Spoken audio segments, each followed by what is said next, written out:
تو اگر آپ بھی خود کو ایک ذمہ دار شہری دیکھنا چاہتے ہیں اور آپ بھی جاننا چاہتے ہیں کہ یہ دنیا کیسے چلتی ہے، کس کے پاس سب سے زیادہ طاقت ہے، رشیا، امریکہ اور چائنا میں ہمارے لیے اچھا اور برا کون ہے، امریکہ اسرائیل پر اتنا مہربان کیوں ہے، روس نے اتنے دباؤ کے باوجود یوکرائن پر حملہ کیوں کیا، سعودی ایران دشمنی کی اصل وجہ کیا ہے، امریکہ چین کا راستہ ہر صورت میں کیوں روکنا چاہتا ہے، اسی طرح کے ہزاروں سوالات کے جوابات اگر آپ کو بھی چاہیے تو آپ ٹھیک جگہ پر ہیں۔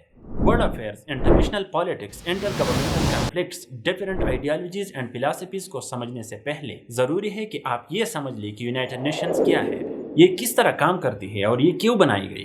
مگر اس سے بھی زیادہ ضروری ہے کہ آپ یہ جان لیں کہ لیگ آف نیشن کیا ہے۔ تو ورلڈ وار 1 میں جب 2 کروڑ لوگ مارے گئے اور تقریباً 2 کروڑ زخمی ہو گئے تو ورلڈ لیڈرز کے آنکھ کی کھلنا شروع ہو گئی، اور الائیڈ پاورز یعنی US، UK اور فرانس جنہوں نے جنگ جیتی تھی، ان کو لگا کہ ایک ایسی لیگ بنائی جائے جہاں پر عالمی مسائل کو مذاکرات اور ثالثی کے تھرو حل کیا جا سکے اور دنیا کو پھر سے ایک بڑی جنگ سے بچایا جا سکے۔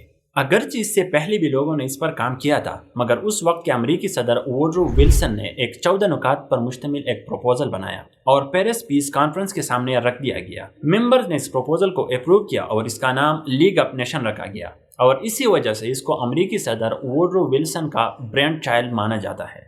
دوستو، یہ پہلی انٹرنیشنل آرگنائزیشن تھی جو ورلڈ پیس کے لیے بنائی گئی تھی۔ اس کے بنیادی مقاصد میں دنیا کو ایک بڑی جنگ سے بچانا اور انٹرنیشنل ڈسپیوٹس کو نیگوشیشنز اور آربیٹریشن کے تھرو سیٹل کرنا تھا، اور یہ دنیا میں امن لانے کے لیے ایک بہترین طریقہ تھا تاکہ سب مل کر مذاکرات کے تھرو مسائل کا حل نکالیں۔ جب پہلی بار اس کی کووننٹ کو سائن کیا گیا تو اس کے 42 ممبرز تھے، مگر ان میں امریکہ شامل نہیں تھا کیونکہ امریکی سینٹ نے اس کو ریجیکٹ کیا تھا، جو کہ خود امریکی صدر کے پروپوزل کا نتیجہ تھا۔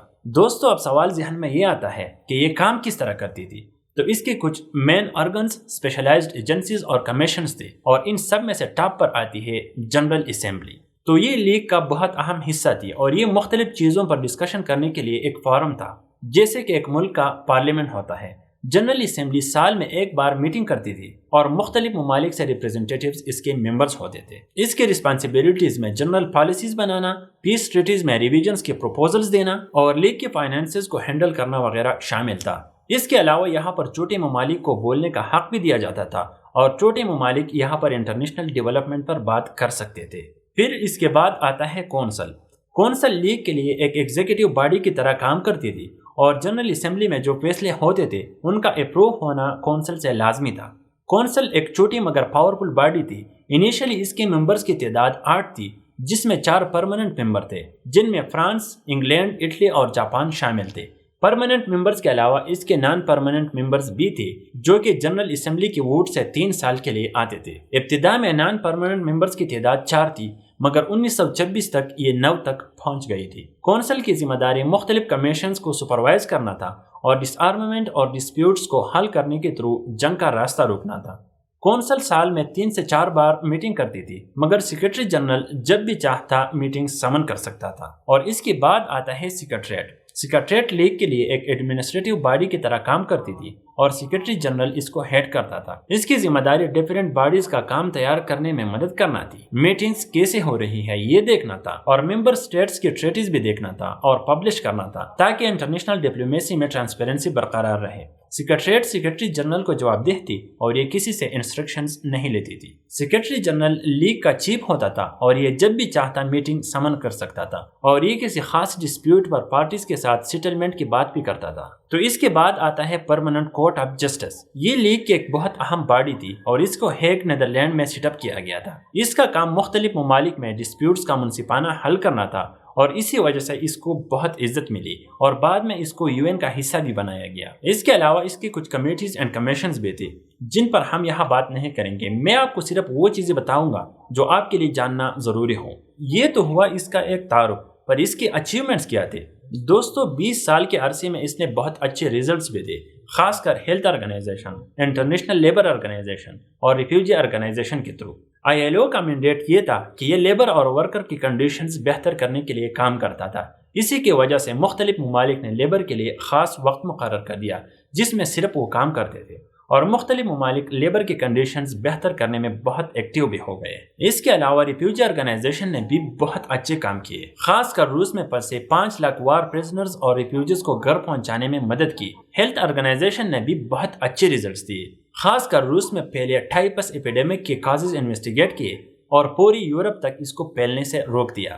اس کے علاوہ بہت سارے پولیٹیکل ڈسپیوٹس بھی اس نے حل کر دیے، جیسے کہ 1920 میں جب آلینڈ آئس لینڈز پر سویڈن اور فن لینڈ کا کنفلکٹ سامنے آیا تو لیگ نے یہ مسئلہ بھی حل کر دیا اور فن لینڈ کے حق میں فیصلہ دے دیا۔ اس کے علاوہ جرمنی اور پولینڈ اپر سیلیسیا کے علاقے اپنے مانتے تھے، لیگ نے اس کو بھی حل کر دیا اور دونوں میں تقسیم کر دی۔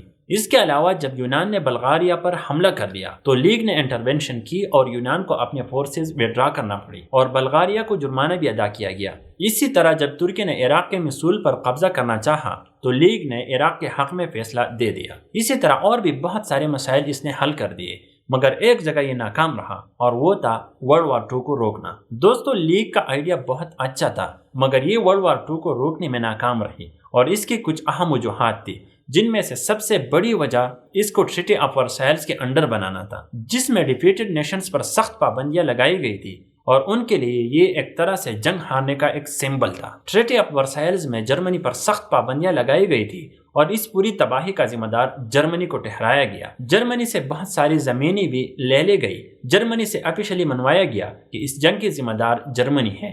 اس کے علاوہ 13% زمین اور 7 ملین پاپولیشن بھی جرمنی سے چھین لی گئی۔ اس کے علاوہ جنگ میں الائڈ پاورز کا جتنا نقصان ہوا تھا، جرمنی کو پابند بنایا گیا کہ یہ جرمنی ہی پے کرے گا۔ اس ٹریٹی کے انڈر جرمنی اب 1 لاکھ سے زائد فوج بھی نہیں رکھ سکتا تھا اور اسلحے کے امپورٹ اور ایکسپورٹس پر پابندیاں بھی لگائی گئی، اور اس کے علاوہ بھی جرمنی پر بہت سخت پابندیاں لگائی گئی، جس سے یہ بات واضح ہوتی تھی کہ الائڈ پاورز اپنی فتح کو استعمال کر کے لیگ آف نیشنز کے نام پر فائدے سمیٹ رہی ہے، اور اسی وجہ سے دنیا میں لیگ کو کوئی خاص عزت نہیں ملی۔ دوسری اہم وجہ یہ تھی کہ جس امریکی صدر نے اس کا پروپوزل دیا تھا، اس کے ملک نے خود اس کو ریجیکٹ کر دیا اور ایک بڑی طاقت لیگ کا ممبر نہ بن سکی۔ اس کے ساتھ جرمنی کو بھی 1926 تک اس کا ممبر نہیں بنایا گیا اور روس نے تو 1934 میں جا کے اس کو جوائن کیا، اور اتنے سالوں تک لیگ 3 اہم پاورز کے بغیر کام کرتی رہی۔ تیسری اہم وجہ اس کی یہ تھی کہ لیگ کے پاس اپنی کوئی ملٹری فورس نہیں تھی جس کی مدد سے یہ اپنے فیصلے انفورس کر سکے۔